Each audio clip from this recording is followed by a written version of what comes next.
அன்பு உள்ளங்களே, அனைவருக்கும் வணக்கம். நாம் பெரிய புராணத்திலே நாயனார்களை பற்றி பார்த்து கொண்டிருக்கிறோம். அதிலே இன்றைக்கு இடங்களி நாயனார் புராணம். இடங்களி என்பது அவருடைய பெயர். நாயனார் பின்னர் சிவபெருமானை அடைந்த பின்பு அவர் கிடைத்த பட்டம், பதவி. இடங்களியார் ஒரு குறுநில மன்னர், சோழ மன்னருக்கு கீழே இருந்த குறுநில மன்னர்.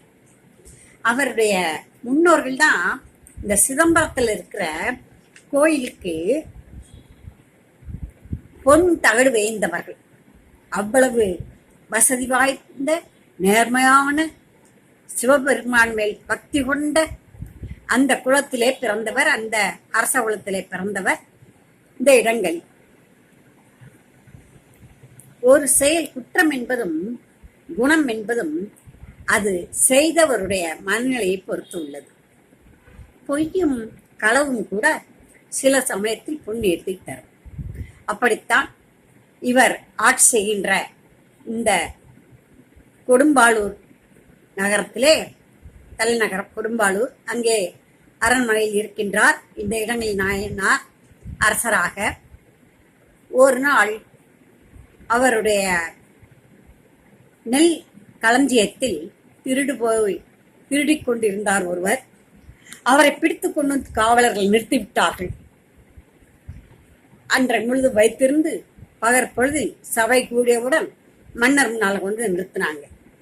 நிறுத்தின உடனே அந்த திருடனை பார்த்து எல்லாரும் என்னென்னவோ சொன்னாங்க. அதுக்காக திருடனா, இதுக்காக திருட்டிட்டான், நெல்லை திருட்டு போயிட்டான், கஞ்சிக்கு இல்லாதவனா, தாய்த்தான்னு கேட்டாங்க.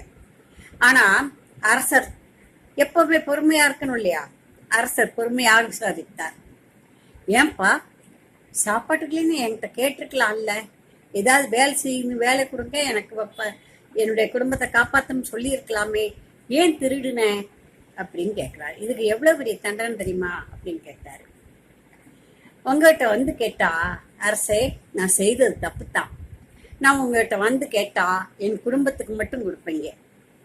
ஆனா நான் தினமும் சிவனடியார்களுக்கு அன்னதானம் செய்யும் பழக்கம் உண்டு. எனக்கு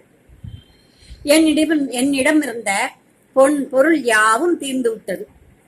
இனி என்ன செய்வது?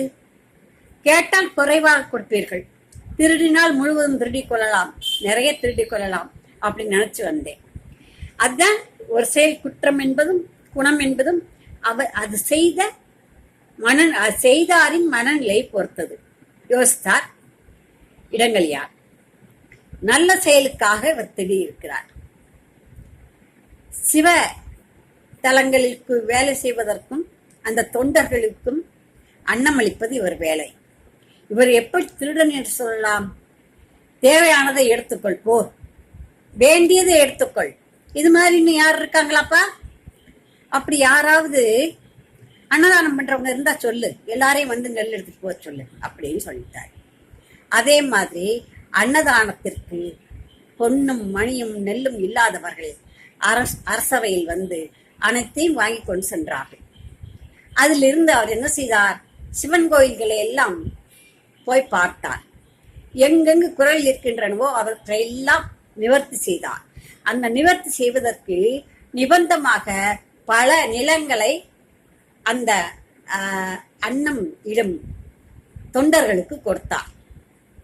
நிபந்தங்கள் போட்டு, இதுல வர்ற நெல்லை எனக்கு 4ல் 1 பங்கு அரண்மனை கொடுத்தணும், மீதியே நீ உனக்கு வச்சுக்கோ, சிவனடியாருக்கு தொண்டு செய்கிறவர்களுக்கு அன்னதானம் அளிக்க கூலி கொடுக்க வச்சுக்கோன்னு சொல்லிட்டார். இது மாதிரி நிறைய செஞ்சார். சிவபெருமானுக்கு சந்தோஷம். சிவனுடைய கோயில்களை எல்லாம் புதுப்பிக்கிறாரு, இந்த சிவனடியார்கள் தொண்டு செய்யறவர்கள் எல்லாம் நல்லா பாத்துக்கிறாரு. அடியாருக்கும் அடியேன்னு சொன்னார் சிவபெருமான். அப்ப சிவனடியாருக்கு இவர் அடியார். அந்த அடியாருக்கு சிவபெருமான் கருணை காட்டி விட்டார். அதனால இந்த அரசன் நமக்கு நீண்ட காலம் வாழட்டும் சொல்லி நெடுங்காலம் அவனுக்கு ஆயுள் கொடுத்து நீதியான ஆட்சி, நேர்மையான ஆட்சி செய்தபின் அவரை தன் உலகத்துக்கு அழைக்கும் பொழுது, தன் கைலாயத்திற்கு அழைக்கும் பொழுது அவரை தானே வந்து அழைத்து சென்று நாயனார்களில் ஒருவராக ஆக்கிக் கொண்டார். இதுதான் இடங்களியார் புராணம், இடங்களி நாயனார் புராணம். சிறு கதை தான்.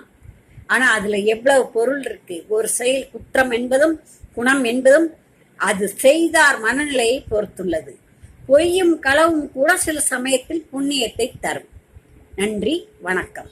கேளுங்கள், சொல்லுங்கள், லைக் போடுங்கள்.